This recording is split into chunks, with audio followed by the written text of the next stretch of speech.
Queridos irmãos, queridas irmãs, esse vídeo número 439, livro de Sueli Carlos Schubert, Obsessão, Desobsessão.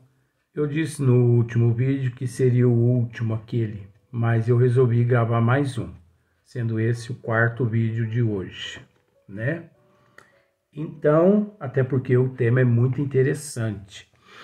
Espíritos suicidas, que são aqueles, né, que se suicidaram aqui na Terra e que depois de alguns anos, depois de algumas décadas, preparados, assistidos nos hospitais e levados às casas espíritas pelos mentores, então ali os mentores prepara tanto o espírito quanto o médium. Por isso, o médium tem que estar muito bem preparado. Porque eu vou usar um termo assim, ó. Porque receber, não seria esse termo não, mas eu vou usar ele para ficar mais fácil. Porque receber o espírito de um suicida, olha, não é brincadeira não. Não é. Porque ali há a dor de várias formas. Existe a dor moral, existe a dor física. Como dor física, Luiz? Se o indivíduo já se matou e em espírito ele se encontra, mas é a impressão imprimida pela mente do espírito no perispírito. Então ele sente dores horrorosas. Aqueles que se enforcaram, ali eles se apresentam com os pulmões praticamente arrebentados por falta de oxigênio. Arrebenta todos os alvéolos dos pulmões. E fora o deslocamento, porque na verdade o suicida por corda não é a corda que mata ele, e sim uma vértebra que fecha a entrada da traqueia e ele morre por asfixia, por falta de oxigênio. Olha para você ver que coisa. Por isso, na próxima existência vem lá o sequelado. Ou nasce já com aquela sequela, ou a pessoa vive 20, 30 anos, depois ele cai do cavalo e fratura uma vértebra e fica ele paraplégico ou tetraplégico. Da cabeça para baixo, ele perde o movimento todo do corpo. Porque foi um suicida com corda em vidas passadas que afetou as vértebras dele. Por causa da corda. Câncer pulmonar está relacionado a veneno, está relacionado a afogamento. Câncer pulmonar. Então, o câncer é um expurgo do ato. O câncer é uma bênção. Dr. Bezerra de Menezes, ele nos diz que o câncer é uma das doenças mais fáceis de ser curada. Por quê? Porque o câncer está relacionado a transtornos moral. Trabalhe a moral. Reestruture novamente. Que soluciona todos os problemas. Ah, mas então quer dizer que eu estou com câncer. Se eu trabalhar a minha moral, desaparece esse câncer dos meus pulmões? Desaparece o sentimento da indignação, do medo, da revolta. A pessoa aceita aquela enfermidade como uma bênção, como um reparo de dívidas de vidas passadas. Então, O médium tem que estar muito bem preparado para receber fluidicamente, energeticamente, esses espíritos suicidas. Olha só, espíritos suicidas são seres que sofrem incessantemente. Quando se comunicam, apresentam um sofrimento tão atroz que comove a todos. Às vezes estão enlouquecidos, sim, mesmo depois de ter sido tratado pelos benfeitores espirituais,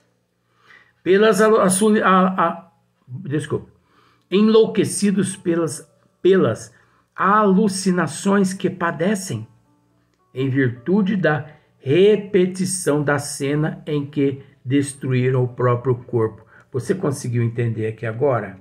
Pela repetição das cenas que destruíram-lhe o corpo. É repetitivo, é como se fosse um ioiô. Eu posso dizer isso porque eu já vivi, eu me lembro, eu me recordo, às vezes, que estive nas regiões umbralinas, lá expurgando lá os meus maus atos de vidas passadas. Você entendeu? Então, só eu sei o que eu vivenciei lá, presenciei lá, passei lá. Só eu, só essa cabeça que sabe. Que se eu tiver que narrar, eu vou precisar de um espaço de uns 100 vídeos de 26 minutos. E mesmo assim não vai dar ainda. Porque é como se fosse uma enciclopédia na minha cabeça que eu trago nitidamente. Então isso é uma das maiores provas na minha vida. É recordar nitidamente tudo que lá vivi. Justamente para que eu, aqui, tendo isso como exemplo, eu não torne novamente a apanhar uma uva ou a tomar um cálice de um vinho. Isso é psicologia. Usando aquele termo, que eu não me meta besta como fui em outras existências, achando que prestava. Pois nós sabemos que toda honra e toda glória a Deus e a Jesus. A nós, nada.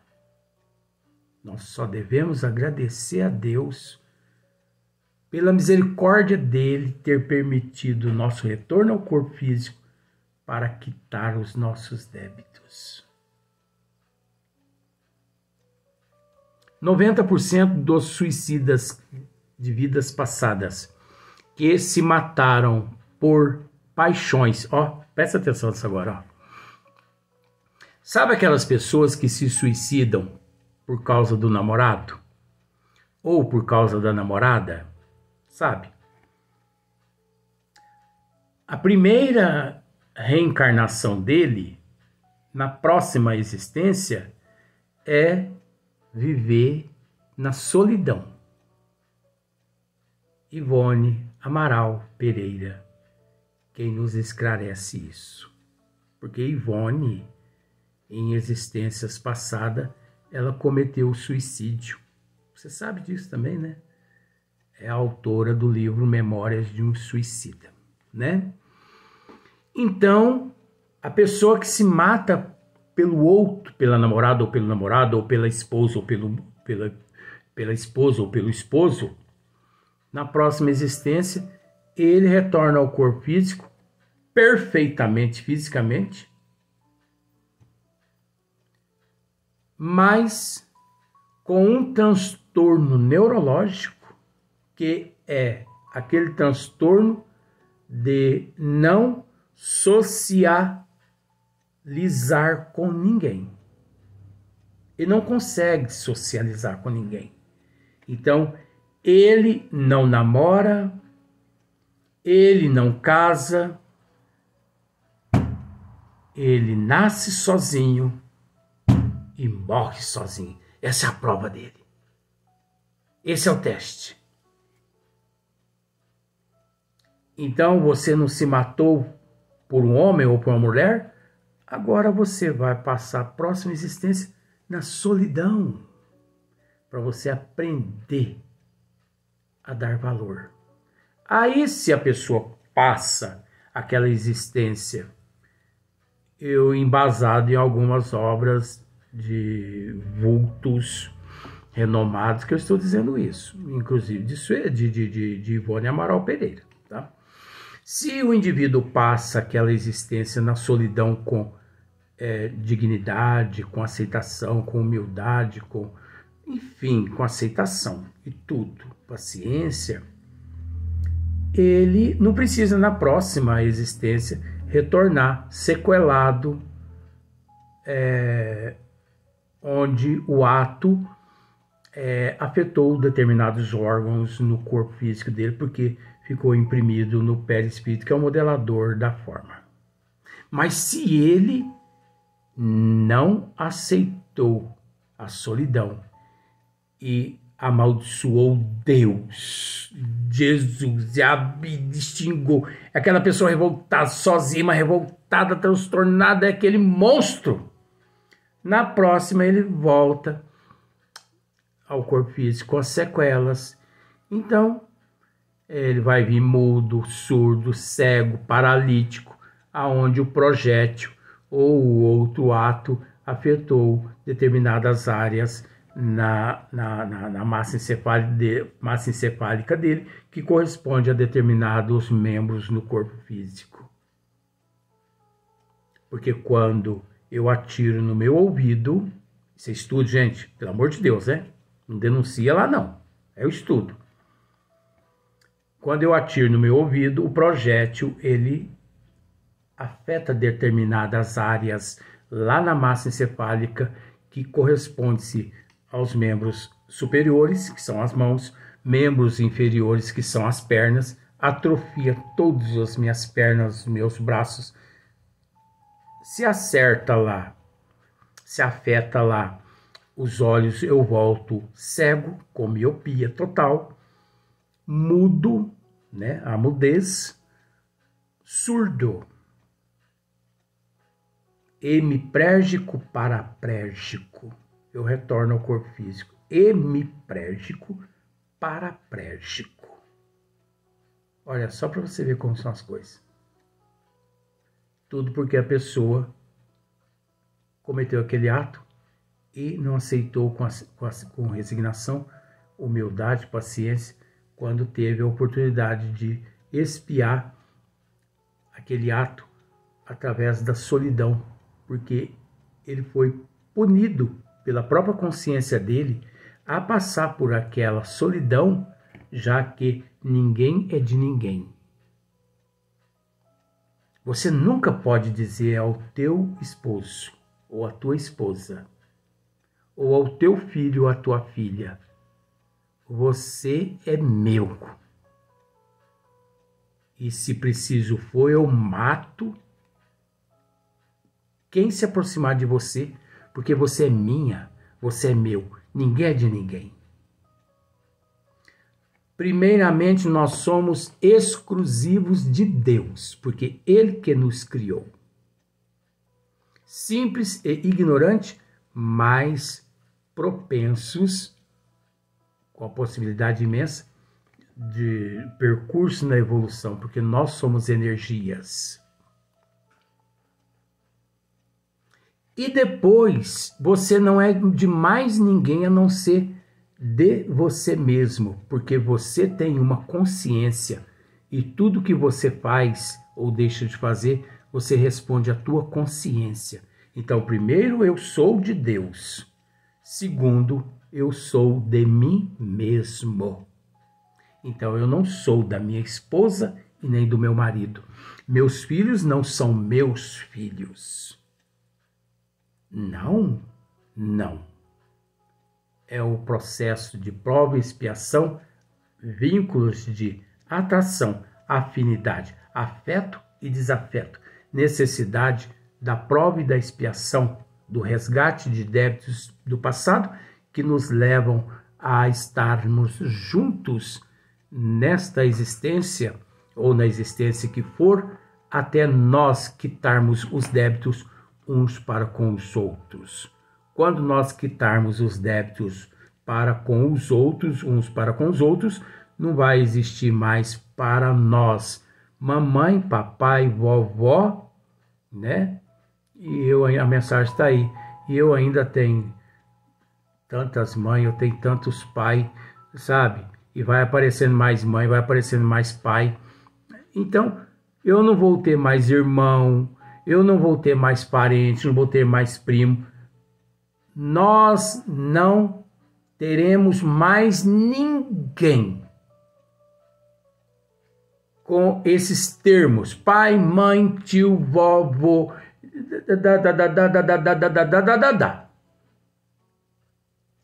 Todos nós viveremos em família universal. O amor único uns pelos outros. Depois que nós quitarmos todos os nossos débitos. Veja bem, não estou enrolando não, faz parte do assunto.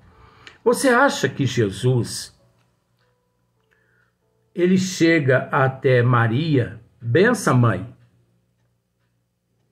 José, bença pai, os avós dele, bença avô, bença avó. Ô, gente, pelo amor de Deus, isso é nosso aqui, são conceitos nossos.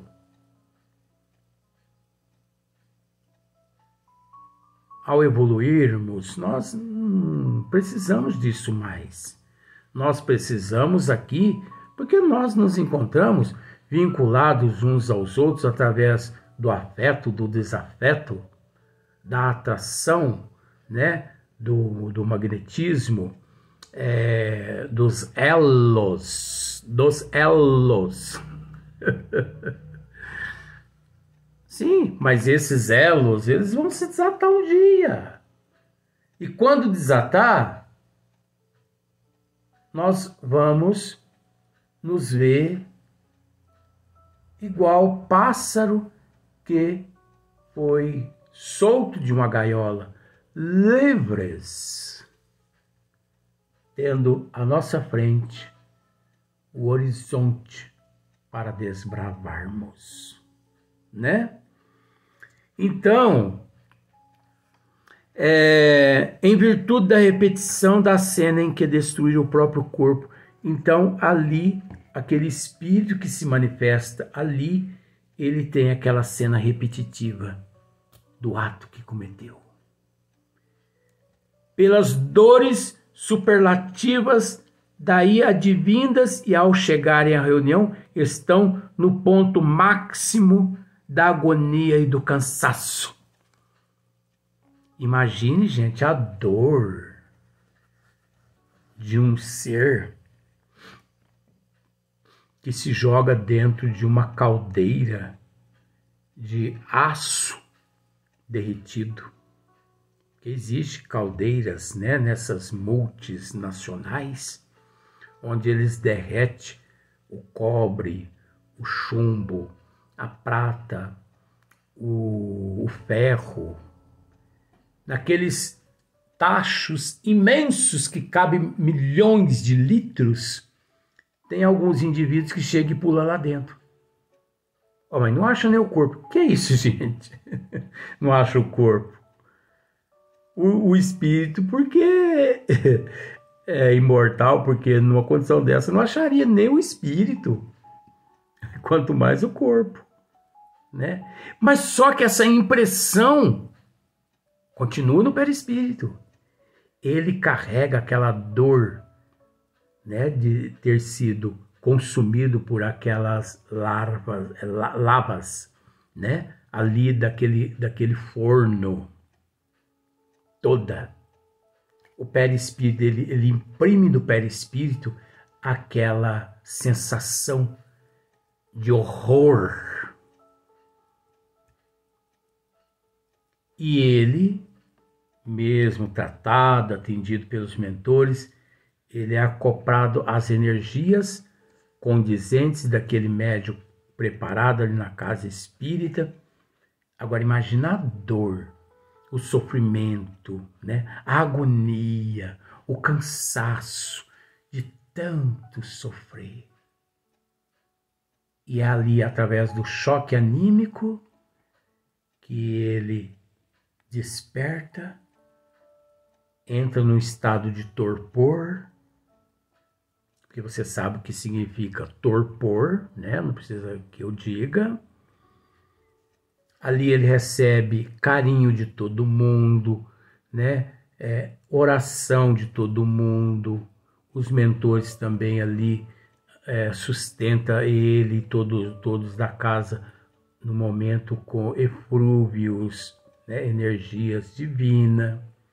Sei que o espírito ele é retirado ali da reunião mediúnica de desobsessão e levado para os departamentos para depois passar por milhares de cirurgias perispirituais, e depois ele ainda é levado para a ala da reencarnação, onde reencarna trazendo no corpo físico o reflexo, né? O reflexo, que são as sequelas do ato cometido. Ei, mas é doloroso. Por isso que a casa espírita, os trabalhadores têm que optar pela seriedade, pela responsabilidade, pelo compromisso, né? Porque é coisa séria. Um espírito, por mais... Eu vou usar esse termo com todo respeito, porque não existe ninguém insignificante. Mas um espírito, por mais insignificante que seja, se manifestou, deve ser tratado com carinho, com amor, com respeito, em todos os sentidos. Até porque não existe insignificante. Todo mundo é importante, que carece de carinho e de respeito e de amor. Amor é antídoto. Amor significa antídoto. Que todos os integrantes da casa espírita precisam conquistar esse atributo. Porque amor é atributo também. Mediunidade, como nós já dissemos, mediunidade é atributo. Mediunidade não é graça divina. Mediunidade não é concessão divina. Mediunidade não é ferramenta. Mediunidade não é bênção de Deus. Mediunidade é atributo. Atributo igual moral, que se conquista através do esforço, através da batalha, através da reforma íntima. Mediunidade é atributo igual inteligência, que o ser conquista. Agora, não pensemos que mediunidade, no processo evolutivo, significa o último quesito. Não. Porque mediunidade é apenas uma centelha mediante milhões de centelhas de atributos por toda a eternidade, onde o ser em processo de evolução, quanto mais evolui, mais atributos ele conquista. Aí você pode me dizer, então quer dizer que existe outros atributos mais importantes que a mediunidade? Em outras dimensões, em mundos bilhões de vezes mais evoluídos que o nosso, existe sim atributos mais importantes que a mediunidade. A mediunidade é um atributo que serve para que vivamos de acordo com o nível evolutivo onde nós nos encontramos. Mas assim que nós mudarmos de patamar evolutivo, pode ter certeza-se de que outros atributos conquistaremos também nestas outras dimensões, para que lá possamos viver, e assim sucessivamente, de dimensões para dimensões por toda a eternidade. Nós precisamos entender que Deus é o único incriado. Deus nunca evoluiu. Deus nunca evoluiu para mais nem para menos. Ele é a inteligência suprema, a causa primeira de todas as coisas, que estão no Livro dos Espíritos, de número 1. Nós, sim, abaixo dele, simbolicamente abaixo, porque não existe nem abaixo e nem acima. Mas nós, abaixo dele, sim, que temos que batalhar, correr atrás para conquistar os atributos que existem à espera que vençamos as nossas dificuldades.